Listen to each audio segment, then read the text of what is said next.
Assalamualaikum warahmatullahi wabarakatuh. Selamat siang, salam sejahtera semua. Kembali kami HR Channel, iGrowth Indonesia Channel. Hari ini kita mau ngopi bareng bersama teman-teman semua nih, praktisi HR yang sudah sangat luar biasa. Selama ini berkecimpung di dunia HR lebih dari 20 tahun. Hari ini kita santai, teman-teman semua, untuk ngobrol bareng ya, bertema HR Merdeka HR ya. Di depan kita udah ada kopi, udah ada kue gitu ya, terus juga ada kebuli tuh. Yang belum makan silakan. Jadi hari ini dalam tema kita masih menyambut 75 tahun Indonesia Merdeka. Kita kumpul bareng sambil ngopi bareng selama 1 jam ke depan. Kongko-kongko bareng bersama di sini sudah ada Kang Heru Wiryanto. Beliau adalah HR Data Researcher, lalu di samping kanan juga saya nih yang berbaju hitam, tetapi hatinya putih seperti salju.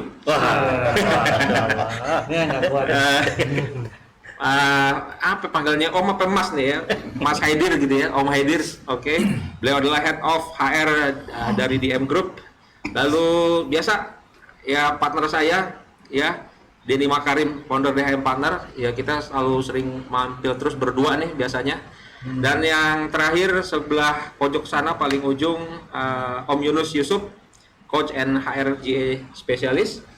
Dan saya Abi Darda, CEO dari iGrowth Indonesia. Hari ini kita ngobrol bareng ya teman-teman yang nanti menyaksikan channel ini. Silakan yang mau nimbrung ngobrol, kopinya tapi bikin sendiri ya gitu ya.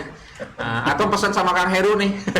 Beliau sebagai walaupun sebagai HR Data Researcher juga analis kopi juga ternyata ya. Kemarin di Facebooknya saya lihat baru dapat kopi dari Amerika Latin sana ya. Dari mana? El Salvador. Kopinya hitam tadi kan? Iya, hitam. Oke. Tapi ngerinya itu ngambil kopinya itu kan di sana banyak pemberontak gitu ya. Kalau nggak salah itu sambil kesingan peluru gitu ya. Campur misiu kayaknya. Makanya lebih keren tuh rasanya kayaknya. Nah itu saya nggak bayangin itu dapat kopinya itu luar biasa tuh ya. Perjuangannya makanya mahal tuh dari El Salvador gitu. Walaupun dapatnya di Bandung ya kan. Di Bandung apa aja ada gitu kan. Nah itu luar biasa. Jadi hari ini kita ngobrolin HR Merdeka HR. Sebelum kita bahas ini, kita bahas dulu HR itu sebenarnya kita siapa sih HR sih? Orang bilang HR gitu, nggak ngerti HR. Om Yunus, HR itu apa sih Om? Sebelum kita ngobrol merdeka aja. Sebelum kita ngobrol merdeka aja nih. HR biasa kalau di perusahaan itu ya bagian ngurusin orang ya. Ngurusin orang ya? Ngurusin orang. Walaupun kita juga perlu diurusin juga ya? Iyalah, kita perlu diberdayakan juga. Iya. Jadi HR Merdeka yang pertama, baru kita akan bahas nanti ngobrol lebih panjangnya lagi merdekanya HR. Saya habis ke Kang Yunus, saya ke Om Haidir dulu deh. HR Merdeka yang kayak gimana sih sebenarnya HR Merdeka itu? Apa HR yang berada di Jalan Merdeka sana? Kan nih teman-teman malah jadi nanya nih maksudnya judulnya apa sih, bingung amat gitu kan? Gimana sih? HR yang Merdeka gimana sih? ada dua nih ceritanya kan. Nah, ini ngomongin HR, seru nih. ngomongin Merdeka gitu. Itu kan dua kosakata yang berbeda. HR itu jadi entiti tersendiri, Merdeka juga kata berbeda, berdiri sendiri juga. Jadi kalau kita mau angkat tolong HR kan udah jelas, ngomongin orang gitu. Ngomongin orang. Jadi itu gampangnya gitu, ngomongin orang, ngurusin orang, bukan gemukin ya. Kalau Yunus ini kayaknya nggak cocok jadi HR ini. Dia sendiri gemuk gitu. Jadi nggak cocok ya. Kata ngurusin. Jadi ngurusin orang dari mulai A to Z. Sementara Merdeka itu sendiri ini menarik tadi. Sebelum kita diskusi ini tadi obrolan sedikit di bawah ngomongin Merdeka, ternyata Merdeka itu bukan bebas lepas. Jadi Merdeka bukan bebas lepas. Bukan bebas lepas, tapi ada ketergantungan, bukan independen. Interdependensi ya. Tadi yang nyebut ini nih, Kang Heru. nih. Jadi bukan. Jadi Merdeka itu garis bawah pakai blok.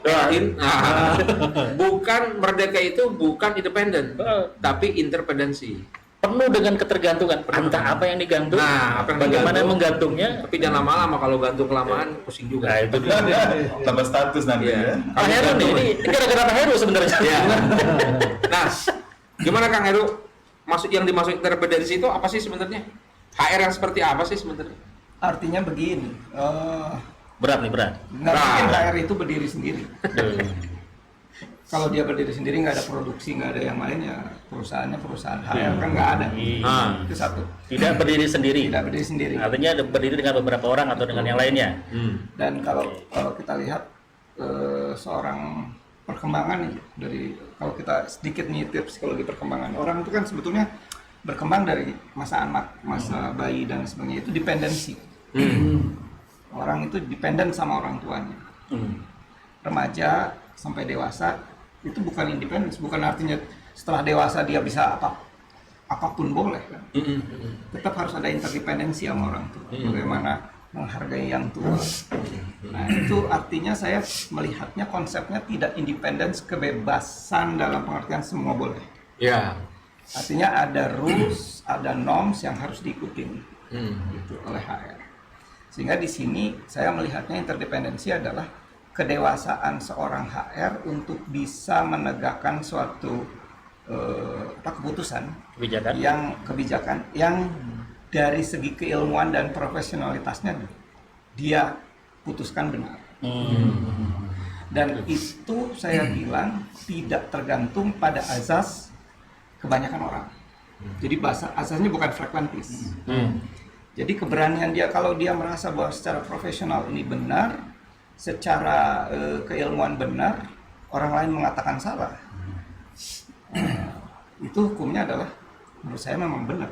Karena kan selama ini kita pakai selalu hukumnya adalah hukum fragmentis, hukum kebanyakan. Iya. Padahal kan hukum kebanyakan belum tentu benar. Nah, itu. Jadi kalau saya bilang begini, tadi kan merdeka itu tidak ada ketergantungan dan dia bisa memutuskan segala sesuatu berdasarkan pengetahuan atau disiplin yang dikuasai. Artinya tanpa tekanan. Tanpa tekanan. Jadi kalau ada orang yang tertekan dia nggak merdeka. Nah, Om Yunus tertekan nggak sih? tertekan apa dulu?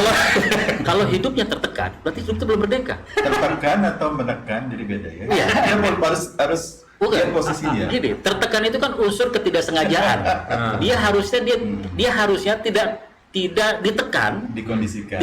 tidak dikondisikan untuk ditekan, tapi tertekan karena unsur ketidaksengajaan. Berarti dia belum merdeka. Tapi kalau Datang ke sini karena dipaksa Om Denny, nggak merdeka. Merdeka. Jadi Tapi kalau Om Deddy gitu kan. Tapi gini, kalau datang ke sini karena tertekan oleh nasi kebuli, ya.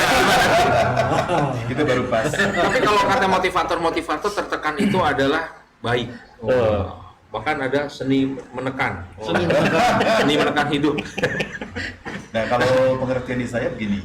Tadi yang disampaikan sama Pak Heru tadi, sebenarnya kalau dalam konsepnya Stephen Covey itu lebih bagaimana membentuk keselarasan, membangun sinergi di antara setiap orang yang ada di dalam organisasi dengan membangun trust level yang tinggi, sehingga dari semua kemampuan itu bentuknya adalah kolaborasi, bagaimana membangun sinergi. Jadi kalau dibilang bahwa interdependensi itu adalah bagaimana keselarasan setiap orang itu punya trust levelnya tinggi, kemudian secara kompetensi, baik secara behaviornya, sehingga membentuk membangun saling ketergantungan. Nah itu bisa dikatakan bahwa kaitannya sama teman-teman ISAR itu bagaimana membangun orang-orang yang ada di organisasi ini bisa mampu membangun keselarasan dengan membangun budaya memang interdependensi yang dibangun dengan trust level yang tinggi. Kira-kira demikian. Jadi kalau bisa dikatakan bahwa saya setuju bahwa memang merdeka itu tidak serta-merta bahwa bentuknya kebablasan yang terjadi ya. Misalnya kalau yang stigma yang terjadi saat ini adalah bahwa merdeka itu ketika misalnya setelah reformasi itu seperti kayak kebablasan gitu ya. Padahal mestinya setiap orang itu kan saling membangun engagement itu untuk membangun bagaimana saling trust dibangun sehingga membangun negara ini menjadi benar-benar empowerment-nya itu benar-benar bisa terimplementasi dengan baik mestinya. Demikian gitu ya. Kalau trust level ya. Trust levelnya. Mungkin ambil case lah. Cerita. Orang HR rekrutmen, dia udah pakai alat tes yang bagus, udah pakai assessment center. Tiba-tiba direktur ngirim untuk pakai referensi. Nah, itu Dan harus diterima. Kalau dia nggak bebas kan yang terima 2 orang itu. Itu belum merdeka ya? Yang nggak merdeka. Nggak kan? merdeka. Itu merdeka dengan catatan. Oh. Merdekanya de facto tapi belum de jure. Nah. Repot bener tuh. Kalau saya lihat gini, tadi kalau bilangnya adalah adanya sebuah keputusan karena ada tekanan, ya sepakat bahwa itu adalah bukan sebuah kemerdekaan, tapi ada value tersendiri yang membuat dia memutuskan sesuatu sehingga tanpa dipengaruhi dalam tanda kutip, tanpa dipengaruhi untuk membuat keputusan di luar dari kehendaknya. Good, ya. Jadi kalau kita mau bilang kemerdekaan itu adalah segala keputusan yang dikeluarkan berdasarkan kehendaknya. Nyanya itu kalau kita bicara manusia, ya kita sebagai manusia. Tapi siapa yang menggiring itu? Yang menggiring itu adalah value yang kita miliki. Nah, kalau ditanya HR yang merdeka gimana? HR yang memiliki value. Value-nya harus ada dulu ya. Value-nya ada dulu. Kalau walaupun dia memiliki kompetensi dan capability, kompetensi itu outside to inside, capability adalah inside to outside. Ya. Jadi, tapi itu kan hanya tools-nya toh. Yang mendasar itu value-nya dia. Value-nya dia. Kalau dibilang kompetensi dan capability adanya di sini, value-nya itu harus ada di sini. Nah, kalau dia memutuskan berdasarkan value yang dia miliki, kita katakan apapun, saya tidak akan tanda tangan karena ini sudah menyalahi aturan main. Aturan main. No. Good. Tapi gaji kamu saya potong. Ah itu. Kalau saya tanda tangan gaji saya dinaikin apa enggak? Mengganggu. Yang menarik adalah satu gini. Sebenarnya setiap orang, walaupun sebagian orang mengatakan bahwa saya tidak ada pilihan lain, salah. Sebenarnya dalam kondisi apapun, kondisi tertekan, terintimidasi sekalipun, sebenarnya orang itu punya pilihan. Dia ketika dia mengambil katakan misalnya dia seperti misalnya contoh sederhana ya, dijodohkan gitu ya. Sebenarnya kan dia memilih untuk karena ya dia bersedia untuk dijodohkan, jadi dia tetap punya pilihan. Betul. Nah, Jadi lagi tidak ada tiap orang tidak punya pilihan. jadi siapa? Boleh saya bantu? Itu ntar di luar studio. Om Benny, Itu kes berbeda ya. ada cerita nggak tentang, nah ini paling hitam putihnya kan kalau Om Denny dunianya enak nih, IR ya, hitam putihnya enak. Kalau dunia kita dunianya bingung juga kadang-kadang tuh. Nah, Yang enak yang putih yang hitam. nah enak yang putih deh. Mohon maaf, yang enak itu yang hitam. Iya. Kalau saya yang hitam. Kalau saya sudah dilebur. Oh, Sudah dilebur. Itu dalam. Itu hitam putih. Kopi itu, kalau ngomong kopi itu nggak ada yang butek. Alanya semua gelap kayak begini modelnya. Tapi ini kopi kuning apa yang Kopi mangga. yang belum reformasi nih? Yang hitam itu memang belum tentu manis, tapi sudah pasti enak. Oke. Hitam. Hitam sebuah jaminan ya. Gimana? Ada cerita nggak? Kayaknya kalau urusan merdeka hitam putih ini enak nih di dunia Om Denny nih, lebih enak gitu. Clear ya. Yang saya ingat itu dulu tuh kita pernah, mungkin kalau masih pada kena pelajaran PMP, ya kan? Atau nih kita semua pasti di sini kena nih. PMP. Kalau lihat muka-mukanya kayaknya pada kena nih PMP. Oh, penasaran Baby boomers kan? Ya, kan? PSBB masih kena. Karena 100 jam. 100 jam. alumnus Udah 100 jam tuh masih kena. Nah kalau di PMP itu seingat saya dulu pernah ada diajarin kebebasan yang bertanggung jawab. Bebas memang bebas, benar. Seperti kata Itu satu orang tuh, tanggung dan jawab satu orang. tanggung dan jawab. Bersedia menanggung dan bersedia menjawab. Gitu ya. Jadi bertanggung jawab. Sehingga yang namanya bebas itu bukan bebas liberal tanpa ada batas. Nah. Tapi ada aturannya.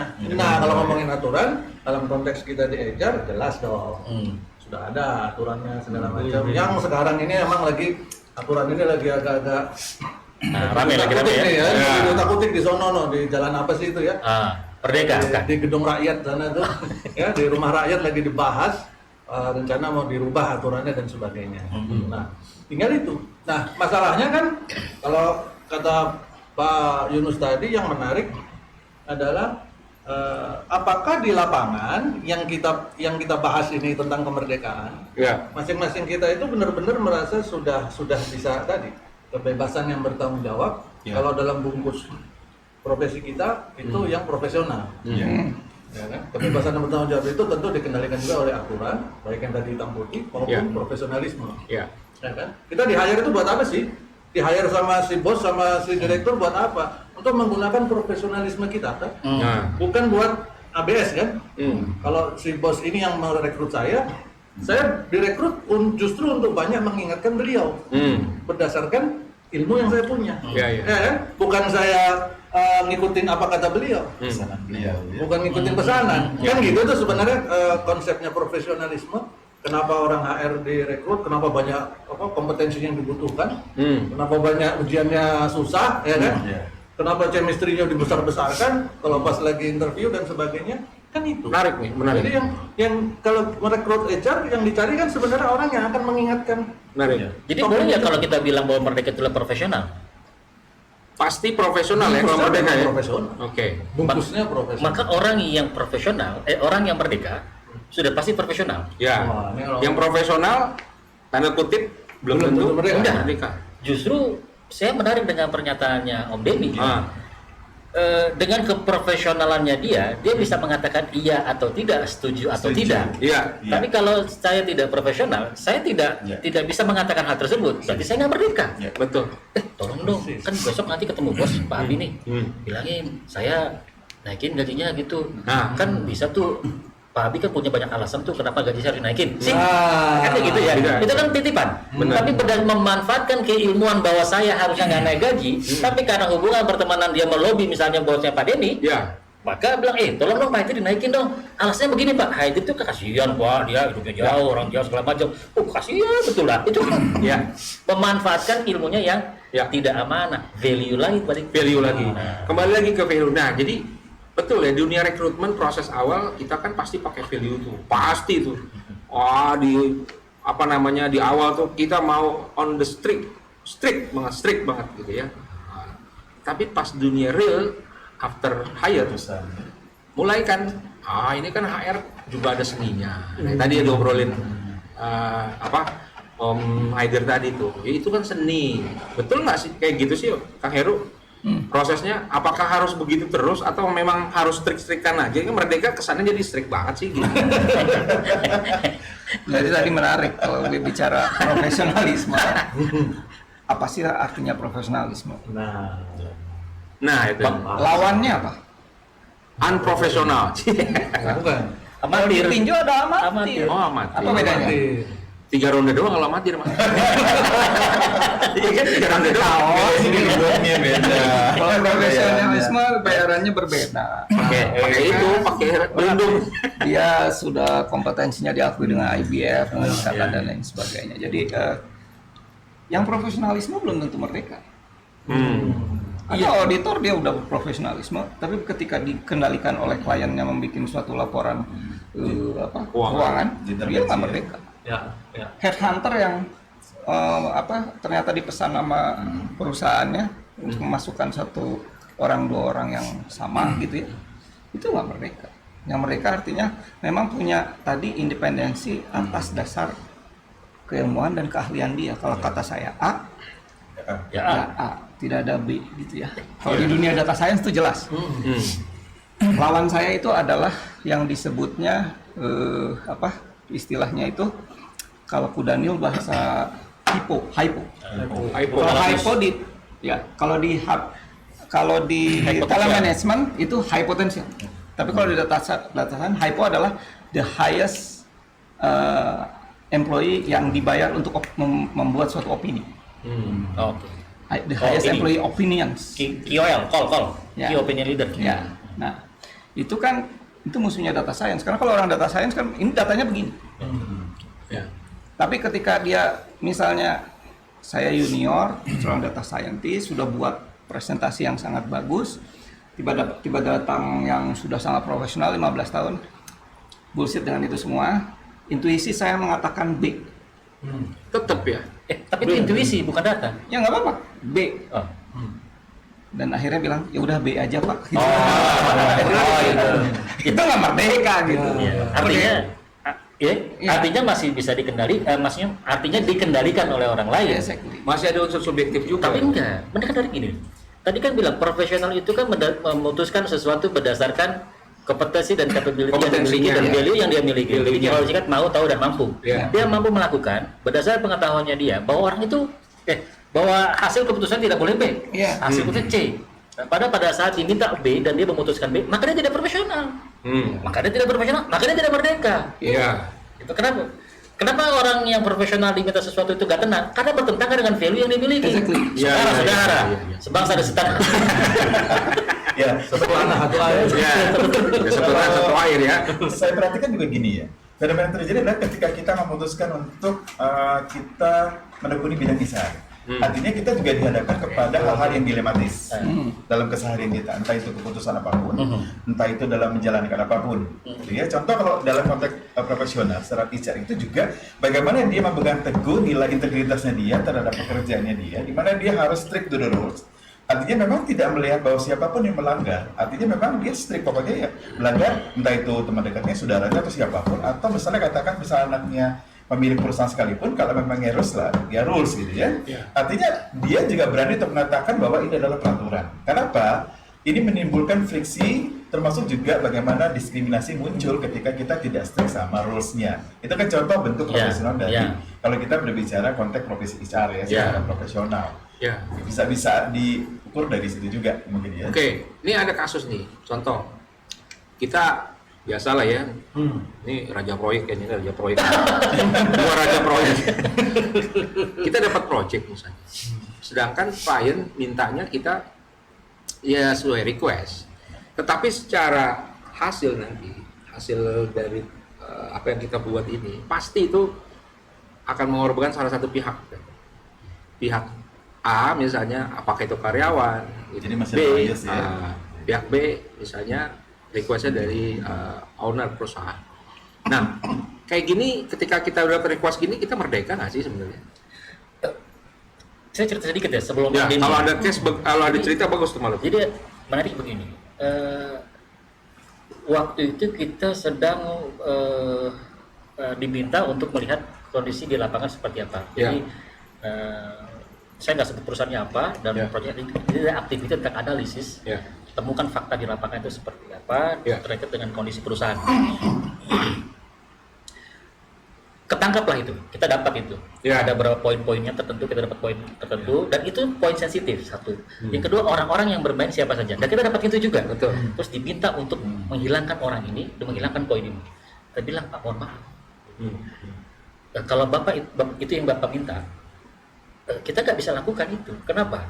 Bapak kan ketika di awal kontraknya kita ingin menemukan dan kita akan memberikan saja kepada Bapak seperti ini poinnya agar Bapak bisa putuskan seperti apa, bukan memanipulasi kondisi yang ada.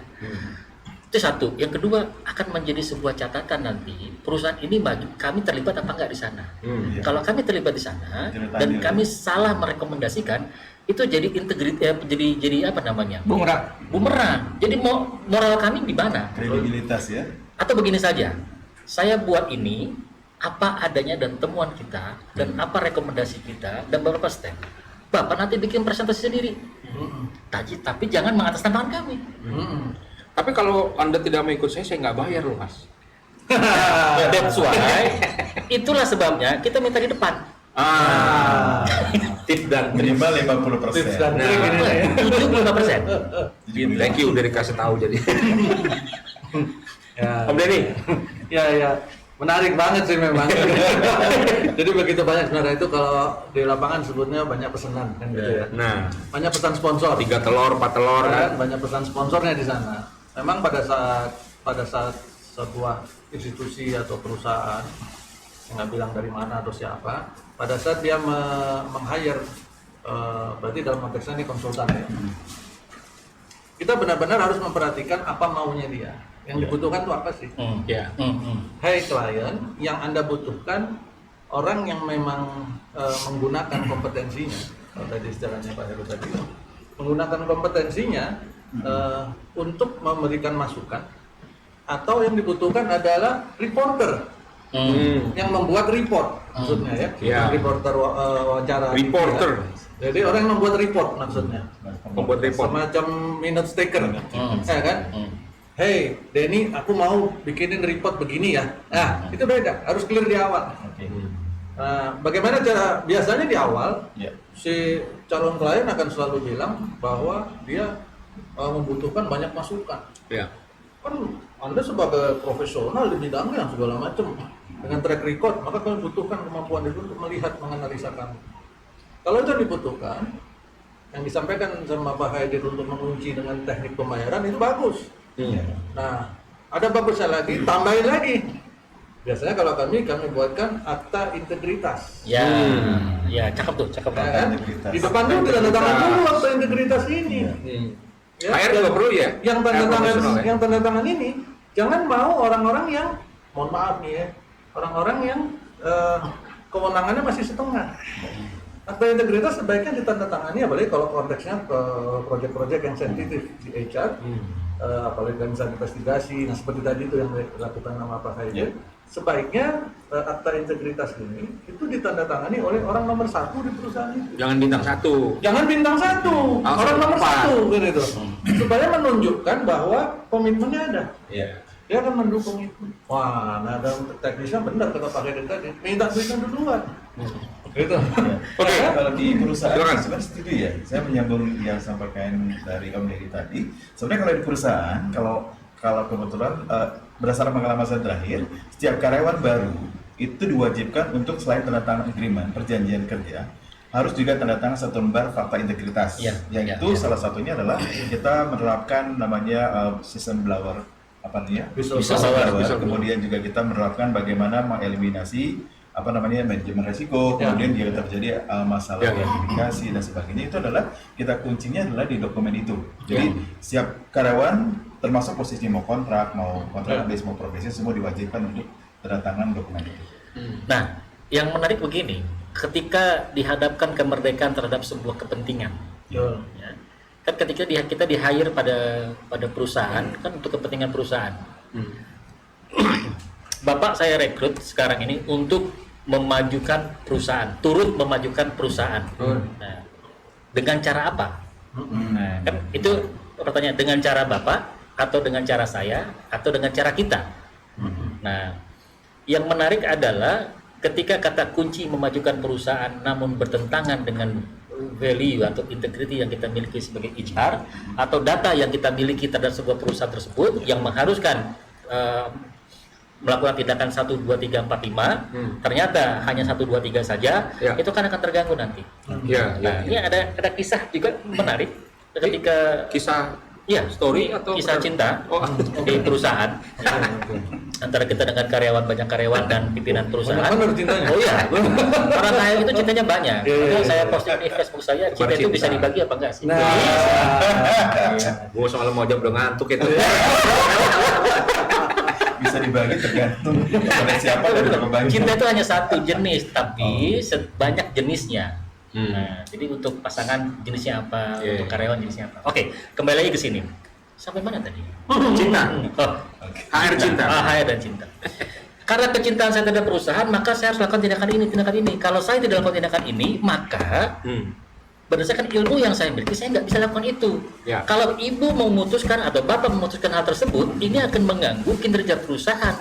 Dampaknya bukan hanya kepada karyawan, tapi seluruh perusahaan, entiti perusahaan akan terganggu dengan perizinan dan lain-lain. Nah, kira-kira gimana nih, Mbak? Ini usulan saya di dalam ruangan. Di luar ruangan, saya tidak begitu. Tapi mau tidak mau, ini keterpaksaan. Nah, banyak nggak kalau menurut Pak ini, soalnya beliau sangat banyak pegang data ini. Iya. Nanti kita mau tanya tuh. Nah, itu kira-kira kan itu integriti kita untuk turut membantu majunya perusahaan berdasarkan ilmu yang kita miliki dan rekomendasi yang kita miliki. Namun tolong jangan sesatkan kami. Waduh. Jadi itu Cinta yang Kuncinya, moral obligation-nya kan. kuncinya Ya. justru ada jangan sesatkan. Kenapa? Tadi kan ngomong data. Data juga tergantung orang, sangat tergantung. Wah, kalau teman-teman, saya ngomongnya ada dua. Kita bisa lie with the statistic. Statistik artinya measurement. Kita juga bisa lie with the data. Menarik nih, lie with statistik Atau lie with the data. lie with Statistik data dan Ya. Artinya begini aja, kalau misalnya Anda mau lihat growth perusahaan, padahal perusahaan itu nggak growth, landai gini. Oh, oke. Anda sempitin secara statistik begini, pasti begini. nonjol. Iya, betul. Itu sudah melakukan lie with statistik. Artinya aturan-aturan asumsi statistik sudah dilanggar. Ya, Untuk measurement ya. Ya. Data misalnya.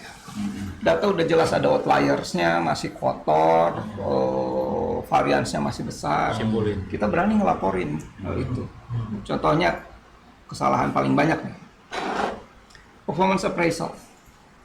Anda bicara sangat buruk, sedang, Baik, cukup, baik, sangat baik. ada 3 yang sangat buruk.